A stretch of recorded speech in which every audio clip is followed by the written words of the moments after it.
Hi there. I'm somebody who calls himself Nick Dutch. And many years ago, when I had a camera that was powered by steam, and I had a computer that was powered by coal, way back in those dim, dark, distant days, I did a video entitled Demonology: How to Summon and Control Demons. Now, this video had lousy lighting, appalling video quality, and audio that would make anybody scream or indeed believe that the thing could have in fact been recorded on waxed cylinders. However, consistently, week upon week upon week, this one particular little video done by a guy who calls himself Nick Dutch has become the most viewed and the most commented of all of the videos that I've done. That can be a good thing, or it can possibly be a bad thing, depending upon what people actually think of the content. And the comment section has been fascinating. There's been people who say, this is interesting. There's people who say, this is an interesting point of view, or something I hadn't considered before. But I also get people who say, don't do it, they're evil, pure evil.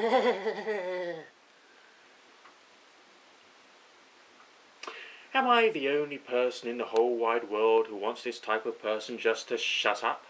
Am I? Is it possible that these people are mad, deluded, peculiar, mentally unstable? I think we can probably say with a reasonable degree of certainty that the people who carry on about, oh, it works, it's frightening, there's demons, they're going to possess your house and you won't be able to get rid of them, are in fact rather disturbing individuals. And as such, I would like to try and reiterate my point of view on the existence and or non-existence of various different allegedly supernatural entities. Number one, there is no point in worrying whether they exist or whether they don't. Number two, there are people who say that these things do exist because they can't think themselves out of a paper bag. And there are those people who say that they don't exist because they know it's more practical to think that these things do not exist. I personally think it's more practical to think that these things do not exist, but I am rather agnostic about all forms of supernatural entities. And I think it's rational to be rather agnostic about all forms of supernatural entities because we just don't know enough. When somebody mentions in the comment section something along the lines of, oh, don't do it, it works and it's scary and the devil will possess you in your bedroom. They're trying to say that they themselves, these mad people, are in a position of total knowledge on the subject. And I mean total knowledge. Have these people even looked for a short period of time at the methodology of science, the practice of peer review, and how even things that we are or were sure about, let's say 20 years ago, we're not sure about now? For instance, the Tyrannosaurus rex, there was mountains of evidence about the Tyrannosaurus rex dinosaur that said that it was a hunting carnivorous beast.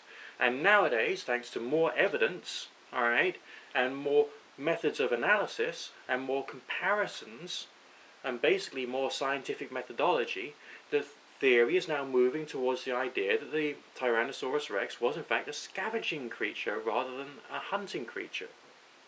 And this is because of advances in knowledge over time, because of the complexities of thinking. Now, I'm perfectly happy for anybody to select their own form of religious understanding and to design their own form of religious understanding if they want to.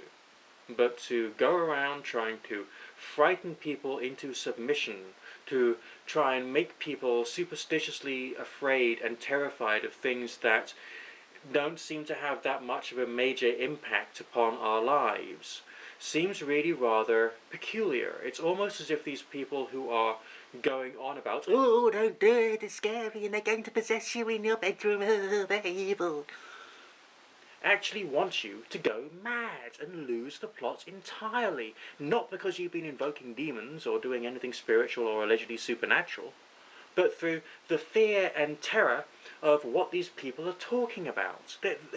they're, it appears, deliberately trying to rattle people, as if they're trying their own form of ownership, but they've got nothing else to do it with apart from superstitious drivel.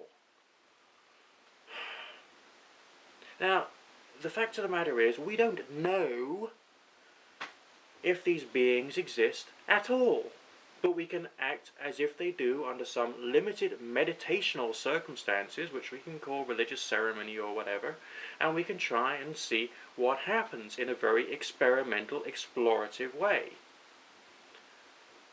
And from that, maybe, we can have a nice, interesting, strange experience.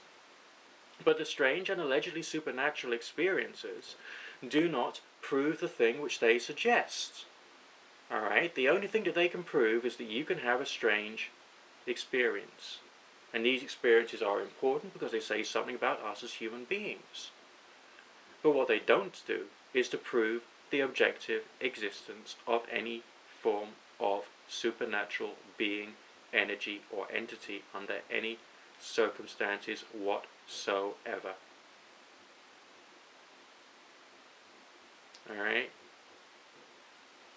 All of this stuff that I've been talking about is an experiential, experimental art form. It's not hard and fast natural science. Please try and understand that.